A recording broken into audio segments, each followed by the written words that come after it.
Flashback 11.1 Blowing the Cloud and Muon Energy.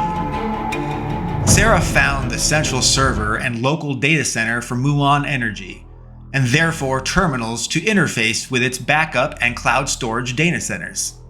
She entered the room, but there were several technicians present, and one rose immediately and declared, "What are you doing in here? You don't have clearance." He ran up to Sarah and looked straight at her IT consultant badge, and he screeched, "You're an imposter! That badge is not serialized with current ranges! Who the heck are you?" He ran towards his desk and towards his phone with speed. Sarah dashed, though, after him and kicked the rear of his kneecap, and he fell to the ground with his legs falling out from beneath him. Sarah pulled from her back her collapsed bow stack. A staff. Click!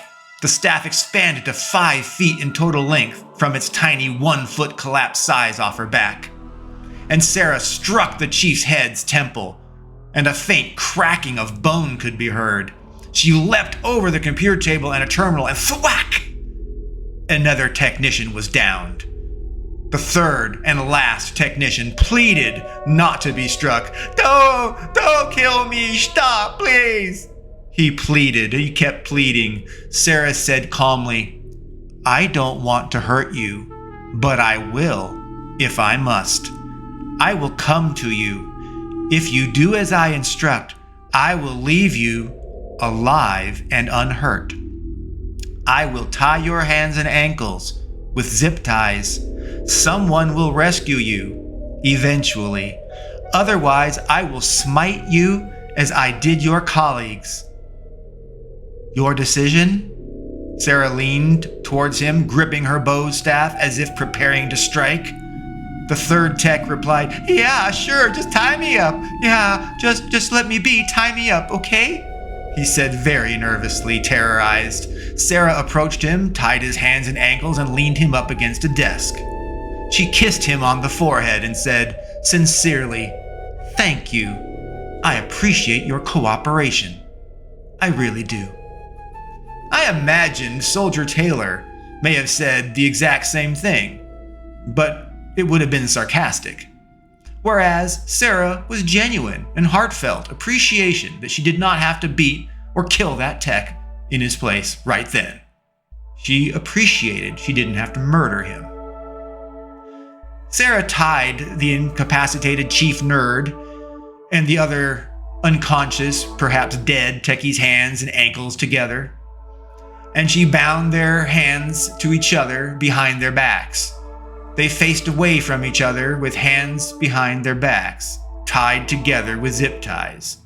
Their legs were held together as well by zip ties tying their ankles. Sarah collapsed her bow staff back and returned it to its quick access location, clipped in a harness on her back. She used a cloud terminal to upload the cloud overriding, replicating, crawling virus.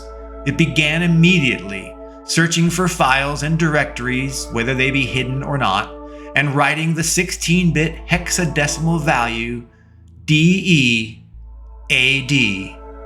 otherwise dead, over every single physical and virtual data byte, block, sector, device, and drive in the cloud, and then on the local area network, storage, and local computer hard drives. Everywhere was destroyed with the word hex value dead. Sarah walked briskly back to the insane security door that needed retina, palm, fingerprint, and saliva scans, plus a company security badge to pass. Well, there was no way Sarah's badge from Mr. Alloy was going to have the security to enter that door. She was sure of it. And there was certainly no way that she would have Mr. Alloy's eyeballs, palms, or saliva were he even to have clearance. She had to blow the door open, and that would draw attention. But Sarah had to know what was inside. Sarah placed a small C4 explosive on the door, and she depressed its little timer switch. She dashed around a hall corner, out of line of sight, out of the sight of shrapnel that might fly after explosions, away from the door. And boom! An explosion shook the building. Everyone in the building knew something blew up. Fire alarms immediately went off. The personal announcement PA system announced over speakers throughout the building. "We are under attack. We are in lockdown. Go to your stations." The recording looped over and over. "We are under attack. We are in lockdown. Go to your stations." Sarah was not expecting such a swift and total response to an explosion in the hallway. She concluded they could not know what had happened, not that fast. They must be auto-responding to some event, even if they don't know what it was. And so, they're just calling it generically an attack. She decided to resume the mission and finish everything that was assigned to her. She had to blow up the building now and not wait until evening as it was planned before, as a united explosion across all 3 buildings. Otherwise, the cult might find and disarm or remove the very structural explosion C4 packs that she had placed throughout this building. Things were urgent. The smoke cleared and Sarah dashed into the now doorless room. Inside, she saw something she had never anticipated, ever. She saw a pitch black blacksmith's anvil. It was so black, nothing reflected from it. It was blacker than anything, period. There was no light at all bouncing off of it. Nothing to cast a sheen. Nothing. The anvil's presence was only apparent through the absence of anything else. It was like it was literally a black hole for light in the shape of a blacksmith's metalworking anvil. Sarah recognized the anvil, though, from her learning in the Knights Templar. It was the black anvil of creation and destruction. It was sometimes known as the Divine Anvil. It possessed the power to forge and to break celestial relics, weapons and armor alike. Sarah's eyes were wide in dismay and shock. She was seeing another celestial relic, but one that she had only read about. It was huge and heavy.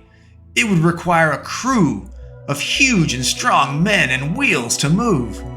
And Sarah was alone, and she had no time. She certainly had no crew. Sarah concluded she would have to blow up the divine black anvil of creation and destruction too, along with the building.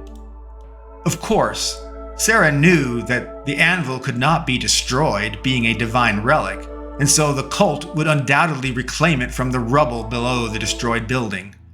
But now, she knew they had it. Now the Knights Templar knew the cult of Baal had the divine black anvil of creation and destruction. Sarah observed a gemmed and runed medieval heater triangle to square-shaped shield, similarly runed and gemmed golden longsword, and a likewise runed gemmed scabbard for that sword.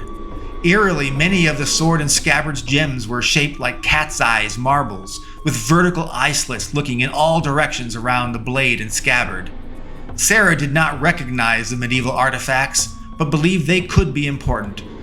And although weird to look at, she could carry the sword and shield herself. She sheathed the sword in the scabbard and strapped the sword and scabbard over her back. She lifted the shield, but it was much too big to hang over her back, and had no apparent way to strap it to anything. Therefore, she held the shield in hand, as if heading into battle. The alarms blared on incessantly, and the under-attack warning looped over and over repeatedly. Sarah knew that she had little time before she was going to be found by security forces, and she had no idea how trained, if at all, were the employees at Muon Energy for invasion. And what of their response and combat team? Sarah just had to get out of the building now, and she had to blow it up. It was simple. Maybe. Sarah was disheartened to see the front, side, and back doors were all blocked, and each were protected by dozens of armed security guards. And since Muon Energy had no windows, there was no path to escape from a higher floor. Sarah only had one choice she could conceive left to her. All that she could think of in the moment of extreme threat. Sarah looked straight at the wall of a building lab. She dashed to it, and she placed a C4 pack. She tapped its activation switch, and she ran to the other side of the room behind a table. Another boom.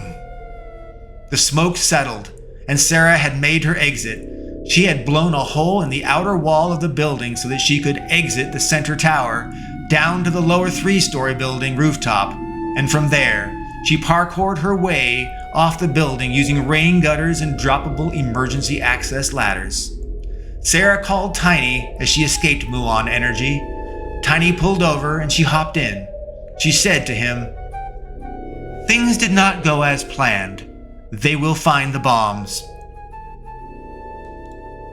Sarah brought up her phone contacts and selected the contact Bless Ye, BLESSYE. She looked deeply troubled and saddened. She said with a tear coming from one eye, "For God's mission, I am sorry." And she typed, "God forgive me," and pressed send. Bless Ye was set as a phone multi-message system MMS text to go out to all of Sarah's C4 cell phone triggered explosive packs. And with her send, major support beams and critical floor bars broke, melted, otherwise bent from the incendiary explosions left by Sarah to destroy the building, making it implode inwardly onto itself. But Sarah's plan was to blow up the building in the wee hours of the night, when the fewest people would be present, and it would not draw worry or ire from Prion Biotech or Graphene Labs, because they too would be destroyed at the same time in a coordinated destruction. But now, Prion Biotech and Graphene Labs will know their sister company was blown up, likely intentionally, and they will know that their cloud data had been overwritten and destroyed, and they will know that hundreds of employees were killed in the explosion. In fact, there were likely over 400 people buried in the collapse of Muon Energy's phallic building.